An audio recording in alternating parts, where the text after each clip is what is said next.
bonjour et bonsoir à tous. Bienvenue sur Africa Contractor. Mon nom c'est Fabrice Njelakou, ingénieur agronome de formation et de profession.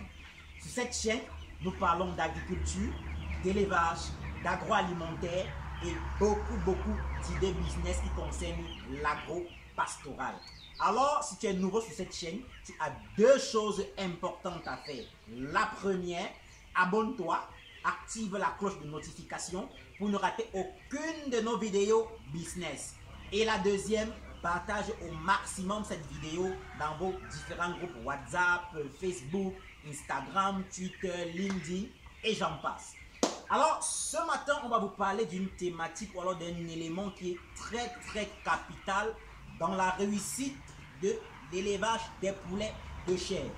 Alors, petit récapitulatif, parce que quelqu'un m'a posé la question de savoir comment est-ce que, non, pourquoi est-ce que ces poulets ne pondent pas des œufs. Oui, notons que ce sont des poulets qui sont issus des travaux génétiques dans le laboratoire de certaines souches. Mais il y a les mères chères, communément comment on les appelle les mères chères, eux qui font les œufs qui permettent d'obtenir ceci, que vous avez les poulets de chair. Donc, le poulet de chair que vous avez là ne peut pas pondre les œufs. Lui, il est fait uniquement pour la consommation. Mais quand vous voulez les œufs pour les poulets de chair, il y a ceux qui sont spécialisés dans cet élevage-là, qui font uniquement les mères chères, qui donnent des œufs et qui par la suite vont passer dans des couveuses et qui vont donner les poussins d'un jour, dont vous voyez souvent dans nos vidéos précédentes et bien d'autres. Et au bout de 45 jours, pour ceux qui ne sont pas très spécialistes, mais pour les spécialistes comme nous, au bout de 35 jours, vous pouvez avoir les poulets de 2 kg. Alors, notant que le poulet de chair, c'est une activité d'abord très rentable. Pourquoi d'abord très rentable? Parce que premièrement, d'abord, il y a rapidement retour sur investissement avec l'élevage de poulets de chair. Et à ma connaissance, sans risque de me tromper, je crois même que dans l'élevage, c'est un des élevages les plus rapides. Je dis bien, je peux me tromper, ça peut arriver, mais à ma connaissance, parce que quand je peux faire une petite comparaison entre le poulet de chair, les poulets pondeuses, les cailles, les oies, les brahmas, les poissons, les porcs, parmi tout cela, c'est au minimum entre 4 et 5 mois, parfois pour commencer à bénéficier des bénéfices de ces différents élevages cités.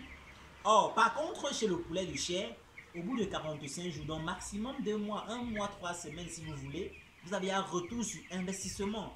Donc, c'est un business assez rentable. Mais ne vous focalisez pas sur la rentabilité, comme je vous l'ai dit. Il ne suffit pas d'avoir l'argent pour faire l'élevage ou bien pour faire l'agriculture. Il suffit d'avoir premièrement l'argent, deuxièmement la compétence et troisièmement le bon accompagnement. Sinon, vous risquerez de perdre vos investissements. Donc, faites très attention. Quand vous avez de l'argent pour vous lancer dans un projet, prenez la peine d'abord de vous former, de maîtriser les rouages du business. Je prends un exemple. Nous sommes dans le poulet de chair. Vous pouvez avoir peut-être vos 5 000 euros ou vos 10 000 euros pour investir dans le poulet de chair. Oui, mais si vous ne maîtrisez pas peut-être les prophylaxies, si vous ne maîtrisez pas la composition de l'aliment, si vous ne maîtrisez pas la commercialisation, vous allez produire, mais peut-être vous n'allez pas vendre. Peut-être que vous allez produire, par manque d'informations sur la composition des aliments, vous pouvez faire le mauvais aliment et qui va impacter sur la production de vos poulets. Donc, il est important de toujours maîtriser les rouages d'un business avant de se lancer à l'intérieur. C'est hyper important. Alors, ce matin, nous sommes en visite de travail à la ferme. Là, vous pouvez voir nos sujets, ils sont très bien importants. Je vais prendre la peine de vous montrer un peu un. Et notez que le poulet s'attrape toujours par la patte. Parce que beaucoup font souvent cette erreur, attrapent les poulets par les ailes et parfois cassent les ailes. J'ai même vu un qui attrape les poulets par le cou. Ok, le poulet s'attrape toujours par la patte. Donc là, vous pouvez voir nos poulets. Ils sont bien portants, bien dodus. Ça, c'est un suivi et un process assez maîtrisé et bien synchronisé. Donc, ce matin, l'élément important sur lequel je vais vous parler, c'est un élément que vous connaissez tous. Donc, ce n'est un mystère pour personne. C'est de l'eau. L'eau dans l'élevage des poulets de chair est hyper important. Je ne dis pas que l'aliment n'est pas important. Je ne dis pas que le bâtiment n'est pas important. Je ne dis pas que l'électricité n'est pas important.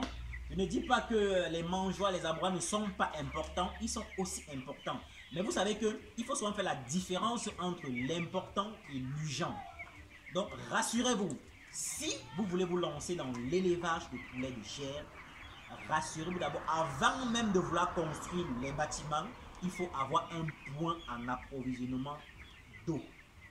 Je dis bien, avant même d'acheter les mangeoires, avant même d'acheter les abreuvoirs, avant même de construire le bâtiment, rassurez-vous d'avoir d'abord de l'eau pour les volailles. C'est hyper important. Parce que, je vous prends un exemple. Dans l'aliment que vous composez, il y a des vitamines, il y a du calcium et bien d'autres pour la croissance des sujets. Ça, c'est important. Mais n'oubliez pas que le poulet peut passer une journée sans manger, mais il peut passer une journée sans boire de l'eau. Parce que premièrement, l'eau que vous mettez est souvent vitaminée. L'eau que vous mettez contient souvent les antibiotiques. L'eau que vous mettez contient beaucoup de médicaments pour sa bonne santé, pour sa bonne croissance. Donc, vous comprenez là que si vous n'avez pas un bon approvisionnement en eau, ça va beaucoup impacter sur l'indice de croissance de vos poulets. Donc, ce matin, j'ai fait cette vidéo parce qu'il y a quelqu'un, un de nos clients, qui a déjà investi dans des bâtiments, dans le matériel. Mais quand nous sommes arrivés sur les lieux, nous nous sommes rendus compte que le client n'a pas de point d'eau et il s'engage de puiser l'eau à une source qui est peut-être à 300 mètres. Et ce qui est bizarre, il veut faire environ 4500 sujets. Vous savez combien de litres d'eau ils boivent par jour? Ils peuvent boire 2 cubiténaires de 1000 litres d'eau par jour. Est-ce que vous comprenez ça? Et quand ils vont même à terme, il y a 30-33 jours, ils pourront boire comme ça la fois 2 en une journée. Est-ce que vous comprenez? 4000 litres, qui va puiser? Donc vous comprenez qu'à un moment donné, ces employés vont se fatiguer, ne vont pas puiser, et les poussins ne vont pas assez boire d'eau. Et c'est comme ça qu'ils vont chuter dans leur croissance, et le poulet sera sec. Il ne sera pas assez bien dodu et bien formé, bien charnu.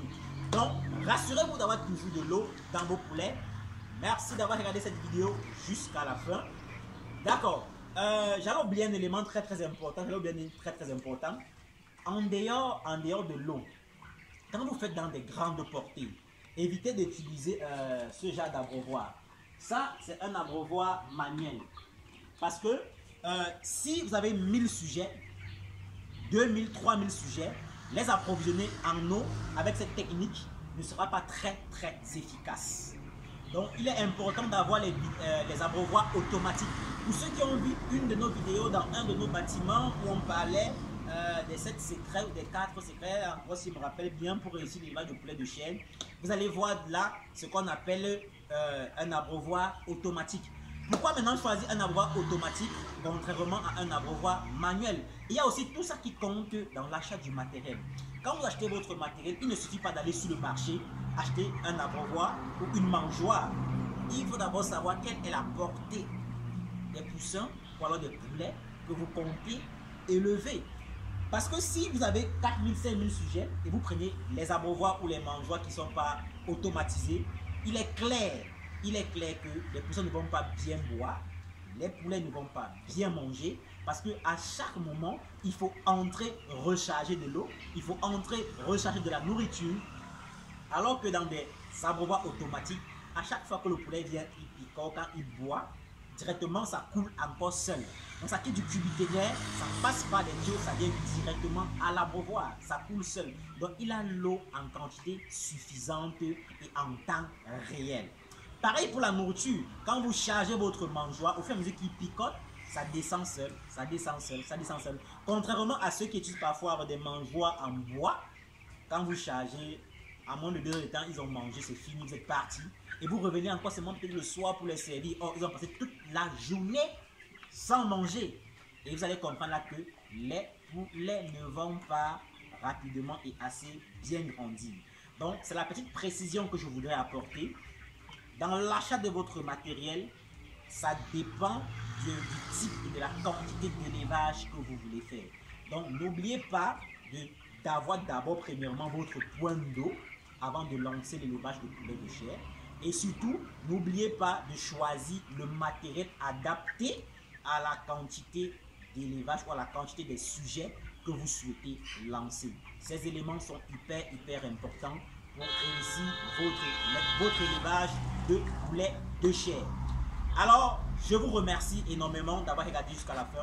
Partagez cette vidéo au maximum et surtout n'oubliez pas de vous abonner. Ciao, à la prochaine.